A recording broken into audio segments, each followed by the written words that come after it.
स्वागत है दोस्तों एक बार फिर आप सभी का आपके अपने YouTube channel PCM with Vijay sir पर। और आज जो हमारी सीरीज चल रही है मूविंग चार्जेस एंड मैग्नेटिज्म की, उसकी नेक्स्ट वीडियो आ गई है। और इस वीडियो में हम लोग देखने जा रहे हैं कि एक स्ट्रेट करंट कैरिंग वायर के लिए उससे कुछ डिस्टेंस पर मैग्नेटिक फील्ड की वैल्यू कितनी होगी। ठीक है, तो इस वीडियो में हम लोग ये देखना चाहते हैं कि एक स्ट्रेट करंट कैरिंग वायर अगर है आपके पास तो उससे कुछ डिस्टेंस पर मैग्नेटिक फील्ड कितना होगा। ठीक है, चलिए वीडियो को स्टार्ट करते हैं।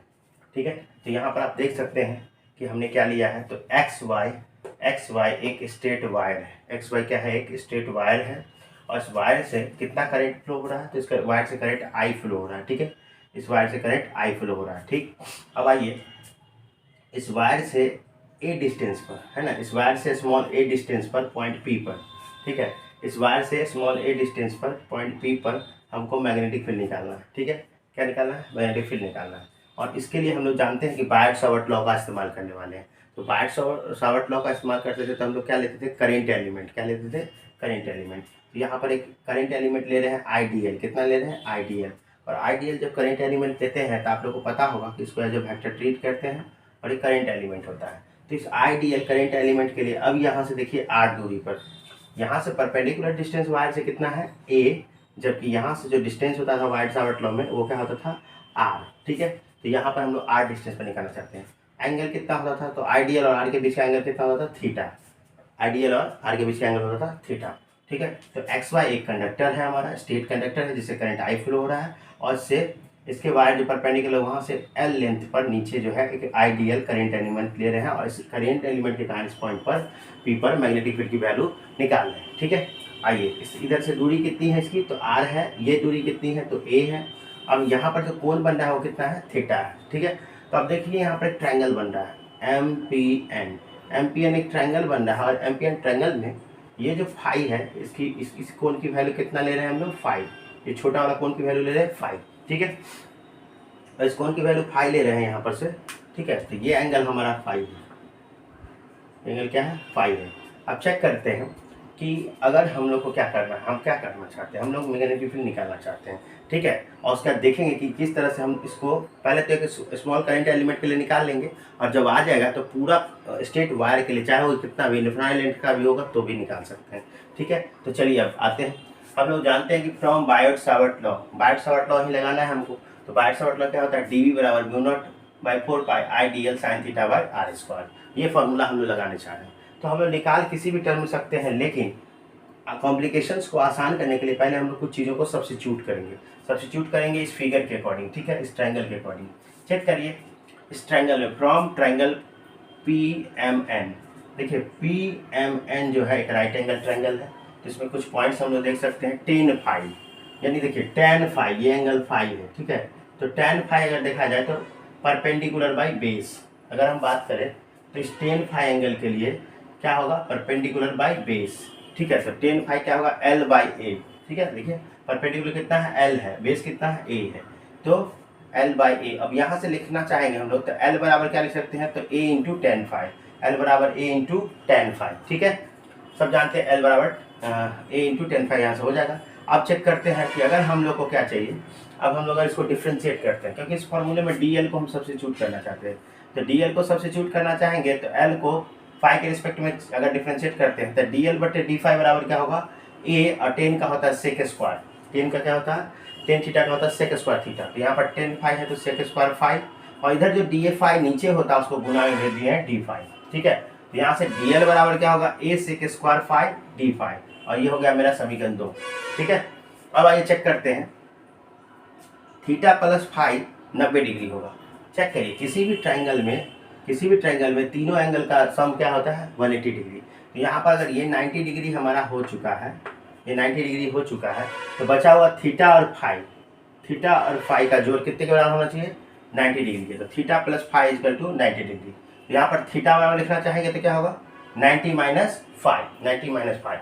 हम लोग डी एल को रिप्लेस करेंगे, आर को रिप्लेस करेंगे और साइन थीटा को रिप्लेस करेंगे। उसके बाद हम लोग इंटीग्रेट करके पूरी वैल्यू निकाल लेंगे। ठीक है, तो चेक करते हैं। यहाँ पर अब क्या होगा कि थीटा बराबर 90 माइनस फाइव हुआ, तो अगर थीटा की ओर साइन लगाते हैं तो इधर भी साइन लगाएंगे। तो साइन थीटा बराबर साइन 90 माइनस फाइव, और साइन 90 माइनस फाइव क्या होता है, cos five. Sine 90 minus five होता है कॉस फाइव, यानी यहाँ से साइन थीटा को किससे हटा सकते हैं, कॉस फाइव से। ठीक है, तो चलिए दो चीज़ हो गया। डीएल को हटा सकते हैं, डीएल को a sec square phi d phi से, और साइन थीटा को हटा सकते हैं कॉस फाई से। ठीक है, अब आते हैं एक और हमको चेंज करना होगा, अगेन इन ट्रायंगल एमपीएन। तो फिर से ट्रायंगल एमपीएन में लगाते हैं, तो एमपीएन में इस बार कॉस फाई लगाएंगे, क्योंकि इस बार हम लोग रिलेशन निकालना चाहते हैं आर और ए के बीच। ठीक है, तो आप देखिए कॉस थीटा क्या होता है, तो ये होता है बेस बाय हाइपोटेन्यूज। ठीक है, तो यहाँ बेस कितना है ए और हाइपोटेन्यूज कितना है आर, तो कॉस फाई बराबर क्या होगा ए बाई आर, कॉस फाई बराबर ए बाई आर। तो आर बराबर क्या होगा, तो आर अगर ऊपर जाए तो कॉस फाई नीचे आएगा, यानी ए बाई कॉस फाई, और 1 बाई कॉस फाई को क्या लिख सकते हैं सेक फाई। जानते हो आपकी कॉस थीटा बराबर होता है 1 बाई सेक थीटा, तो यहाँ पर से क्या आ गया ए सेक फाई। ठीक है, ए सेक फाई। अब इन चारों को, इन तीनों चीज़ों को हम लोग रिप्लेस करेंगे, समीकरण 2 को, 3 को और 4 को कहाँ रख देंगे, समीकरण 1 में। चेक करिए, फ्रॉम 1 2 3 एंड 4। यहाँ से देखिए म्यू नॉट बाई 4 पाई, तो म्यू नॉट बाई 4 पाई तो आ गया, आई तो रहेगा ही। डीएल के बदले कितना आया है, डीएल के बदले हमारे पास आया है, डीएल के बदले देख सकते हैं आप, डीएल बराबर आया है, डीएल बराबर a sec square phi d phi, तो हमने रख दिया है a sec square phi d phi. ठीक है, अब चेक करते हैं साइन थीटा के बदले क्या रख सकते हैं, तो साइन थीटा के बदले हम लोग रख सकते हैं, यहाँ से देखिए साइन थीटा बराबर हमारे पास क्या आया है कॉस फाई। साइन थीटा का वैल्यू अल्टीमेटली किसके बराबर आया है कॉस फाई के, तो साइन थीटा के बदले यहाँ पर कॉस फाई रख दिया हमने। ठीक है, अब चेक करते हैं आर के बारे में, तो आर बराबर क्या आया, तो आर बराबर यहाँ से साफ दिखाई दे सकता है आपको कि आर जो है अल्टीमेटली आया है ए सेक फाई। तो नीचे क्या था आर स्क्वायर, तो यहाँ भी क्या होगा ए सेक फाई का होल स्क्वायर। ठीक है, अब इसको आगे अगर बढ़ाते हैं इस सवाल को, सब्स्टिट्यूट जो कर लिया हमने, तो देखते हैं कि कहाँ तक ये सवाल जाता है। उसके बाद हम लोग क्या करेंगे, तो अभी ये डीएल लेंथ के लिए फिर पूरा इंटीग्रेट कर देंगे, तो हमारी पूरी वैल्यू आ जाएगी। ठीक है, चलिए अगर स्क्रीनशॉट करना चाहते हो तो आप कर लेते हैं।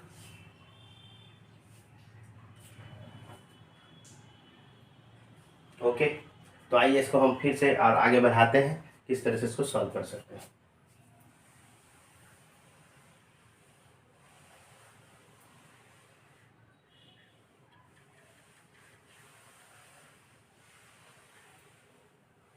ओ बुलबुल ने भी यूं बुल को पुकारा नहीं होगा, जिस दर्द से हम तुमको दिया करते हैं आबाद। ओके फ्रेंड्स, तो हम लोग आगे बढ़ते हैं। तो अब जो है हमारा देख लेते हैं, जो सब्स्टिट्यूशन था हमारा उसको रिप्लेस करने के लिए। तो आपने देखा था कि डी बराबर हमारे पास जो डिटेल आया था वो था म्यू नॉट आई, और डी एल के बदले आया था ए सेक स्क्वायर फाई, उसके बाद था कॉस फाई, और ये था डी फाई। नीचे जो था हमारे पास वो आया था ए स्क्वायर सेक स्क्वायर फाई।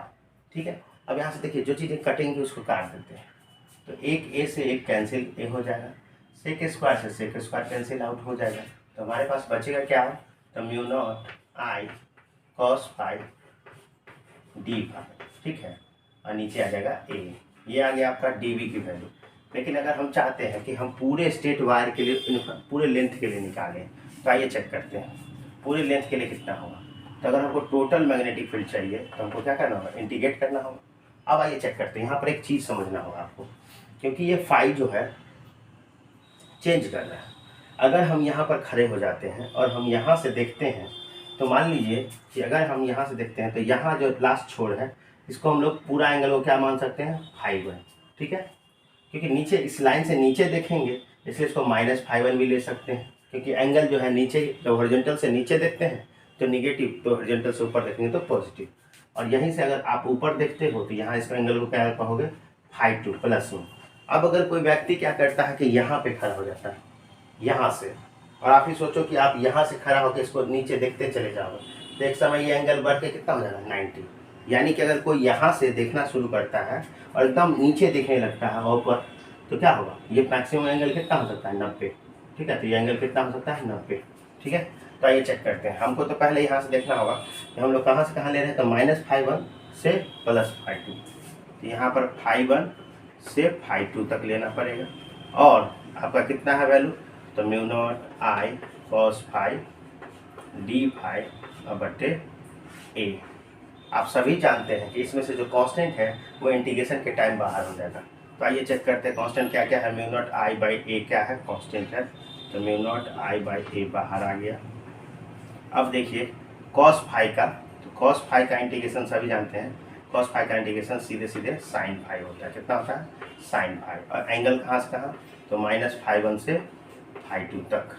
अब आप जानते हैं कि इसमें लिमिट पुट करेंगे तो म्यू नॉट आई बटे ए, म्यू नॉट आई बटे ए, अब क्या होगा एक बार, साइन φ2 माइनस साइन -φ1।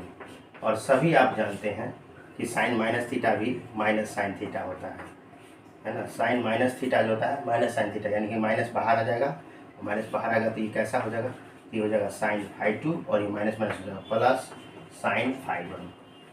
तो ये हमें आ गया अब इस वायर के लिए मैग्नेटिक फील्ड की वैल्यू। लेकिन अब इस वायर के लिए हम लोग केस बना सकते हैं कि अगर नीचे की ओर यहाँ एंगल 0 लेते हैं और उसका इन्फिनाइट ले लेते हैं 90, या -∞ से +∞ लेते हैं पूरा स्ट्रेट वायर के लिए या आधा वायर के लिए, तो इस तरह से हम लोग उसका निकाल सकते हैं और फिर डायरेक्शन भी देख सकते हैं। ठीक है, तो चलिए स्क्रीनशॉट देख लीजिए, तो फिर हम आगे बढ़ाते हैं। ओके, बेचैन मोहब्बत का क्या खूब है अंदाज, बेचैन मोहब्बत का क्या खूब है अंदाज, जिस दर्द से हम तुमको दिया करते हैं आवाज़, बुलबुल नबियों को पुकारा नहीं होगा, जिस दर्द से हम तुमको दिया करते हैं आवाज़। चलिए दोस्तों, तो पहला नंबर केस देख लेते हैं। सपोज दैट कि ये आपका वायर है और आप खुद ही सोचो कि जब आप यहाँ से देखोगे तो ये एकदम से सीधा हो जाएगा, तो ये एंगल जो होगा देखते देखते कहाँ चले जाएगा, ऊपर, बहुत ऊपर। तो ये हो जाएगा +∞ की ओर, ये चलेगा -∞ की ओर। साइन के लिए दोनों जानते हैं, होता है -π/2, एक होता है +π/2। लेकिन हम लोग एंगल में यूज कर चुके थे तो इसलिए हम लोग आप डायरेक्ट लेंगे अब π/2 से π/2 तक। ठीक है, यहाँ से अगर ऑब्जर्वर दिखता है तो अगर पूरे स्ट्रेट वायर के लिए चाहिए, मैं लिख सकता हूँ कि π1 की वैल्यू कहाँ से, π/2 से, यानी -π/2, और माइनस ऑलरेडी फॉर्मूला ले चुके थे, इसलिए φ2 जो होगा ये होगा π/2 तक। ठीक है, तो हमारा मैग्नेटिक फील्ड कितना आएगा, तो मैग्नेटिक फील्ड स्ट्रेट वायर के लिए और पूरे वायर के लिए जो दे रहा है, ये आधा वायर नहीं कहलाएगा, पूरा वायर कहलाएगा। तो क्या था फॉर्मूला, म्यू नॉट आई बटे ए। ठीक है, और सॉरी यहाँ से 4πa चल रहा था, ठीक है, वो छूट गया था, देख लीजिएगा। तो बताइए साइन, क्योंकि हम लोग एंगल में ऑलरेडी यूज कर चुके हैं माइनस, इसलिए अब हम दोबारा माइनस यूज नहीं करेंगे। तो साइन φ1 और प्लस साइन φ2 दोनों क्या है, π/2 है। तो सभी जानते हैं म्यू नॉट बाई 4πa होगा, और साथ में साइन 90 साइन 90 1 + 1 हो जाएगा 2। तो म्यू नॉट आई बटे 4πa × 2। यहाँ से आप जानते हैं कि इसका रिजल्ट जो आएगा तो म्यू नॉट आई बटे 2πa हो जाएगा। कितना हो जाएगा, 2πa। तो पूरा वायर के लिए अगर निकालते हैं स्ट्रेट वायर के लिए तो -∞ से +∞ तक, तो मेरा रिजल्ट आया है mu not I by 2πa। ठीक है, अगर कोई सोचता है कि नहीं हमको केवल क्या चाहिए, तो हमको केवल यहीं से चाहिए। ठीक है, तो यहीं से चाहिए, अगर नीचे का आधा वायर नहीं चाहिए। ठीक है, तो हम लोग क्या करेंगे, तो यहाँ से φ1 को लेंगे 0 और φ2 को ले लेंगे 90 डिग्री। ठीक है, कि बढ़ते बढ़ते कहाँ पहुँच जाएगा, 90 डिग्री पर। ठीक है, तो अगर हम लोग केस करेंगे कि हाफ वायर के लिए, ठीक है, तो केस हो जाएगा हाफ और हाफ वायर। तो हाफ वायर में φ1 क्या होगा आपका 0 और φ2 हो जाएगा आपका 90 डिग्री। ठीक है, तो यहाँ से देखिए ये हाफ वायर के लिए होगा स्ट्रेट वायर में, है ना। तो हाफ वायर, तो आधा तार के लिए आप कह सकते हो। तो कैसे निकालेंगे, तो फिर से वही result, mu not by 4πa और साइन कह सकते हो 90 प्लस साइन 0। और सभी जानते हैं कि क्या होता है, तो म्यू नॉट आई बटे 4πa और साइन 90 1 होता है, जबकि साइन 0 0 होता है। यहाँ से रिजल्ट क्या आएगा, म्यू नॉट आई बटे 4πa, यानी कि मैग्नेटिक फील्ड हाफ वायर के लिए क्या होगी, आधा हो जाएगी किसके, फुल वायर से होना भी चाहिए। ठीक है, तो ये तो हो गया हमारा कि मैग्नेटिक फील्ड कितना आया। ठीक है, अब इसके डायरेक्शन को भी आप दे सकते हैं, और डायरेक्शन को किससे दे सकते हैं, तो मैक्सवेल राइट हैंड रूल से दे सकते हैं। यहाँ पर ये माना जाएगा कि अगर वायर जो पास कर रहा है वो अंगूठे की दिशा में हो तो 4 उंगली हमको मैग्नेटिक फील्ड की दिशा को बताएगा। ठीक है, तो आइए चलिए डायरेक्शन के बारे में भी देख लेते हैं। ठीक है, तो आते हैं, ये आपका रिजल्ट रहा, स्क्रीनशॉट ले सकते हैं। चलिए ओके। बुलबुल ने भी यूं पुकारा नहीं होगा, जिस दर्द से हम तुमको दिया करते हैं आवाज़। चलिए, तो डायरेक्शन के बारे में चेक कर लेते हैं। मैंने आपको क्या बताया कि अगर हमारे अंगूठा, ठीक है, तो अंगूठे के डायरेक्शन को अगर, ठीक है, चेक किया जाए, अगर अंगूठे के डायरेक्शन में करंट का डायरेक्शन होगा, ठीक है, तो अंगूठे के डायरेक्शन में करंट का डायरेक्शन होगा तो 4 उंगली जो अंदर की ओर जाएगा इस तरफ, तो इस तरफ आप देख सकते हैं कि अंदर जा रहा है, और अगर इधर की ओर बात करें तो बाहर आ रहा है। ठीक है, यहाँ पर डॉट हो रहा है, यानी आप ऐसा मान सकते हो कि इस तरह से मैग्नेटिक फील्ड लाइंस चारों दिशाओं में क्या करेंगी। ठीक है, ये कुछ न ऐसा हो रहा है, जैसे याद करिए एक बार करंट कैरिंग लूप के लिए निकाला था हमने, तो करंट कैरिंग लूप के लिए अंगूठे की दिशा में मैग्नेटिक फील्ड आया था, जबकि धारा 4 उंगली की दिशा में थी। यहाँ क्या आ रहा है कि अगर अंगूठे की दिशा में धारा है तो मैग्नेटिक फील्ड अंदर की ओर, यानी कि यहाँ पर अंदर जाएगा, यहाँ बाहर। यानी अगर ये स्ट्रेट वायर है, ठीक है, अगर ये आपका स्ट्रेट वायर है, तो स्ट्रेट वायर के अगर ये इसको मान लिया अंगूठे की दिशा में, इसके चारों ओर मैग्नेटिक फील्ड इस तरफ से होगा, इधर अंदर की ओर जाएगा, इधर बाहर। अगर करंट का डायरेक्शन ऊपर है, अगर करंट का डायरेक्शन नीचे होगा तो ये फिर इस तरह से मैग्नेटिक फील्ड होगा, यानी इस तरफ बाहर होगा, इस तरफ अंदर होगा, इस तरफ नॉर्थ होगा, इस तरफ साउथ होगा। ठीक है, तो ये हो गया स्ट्रेट वायर के लिए। तो आशा करते हैं कि ये वीडियो आपको बड़ी आसानी समझ में आया होगा। ठीक है, तो मिलते हैं नेक्स्ट पार्ट में, जो कि हमारा होगा इसका अगला लेक्चर, और वो होगा एम्पीयर सर्क्यूटल लॉ। ठीक है, तब तक मिलते हैं नेक्स्ट वीडियो में। जय हिंद।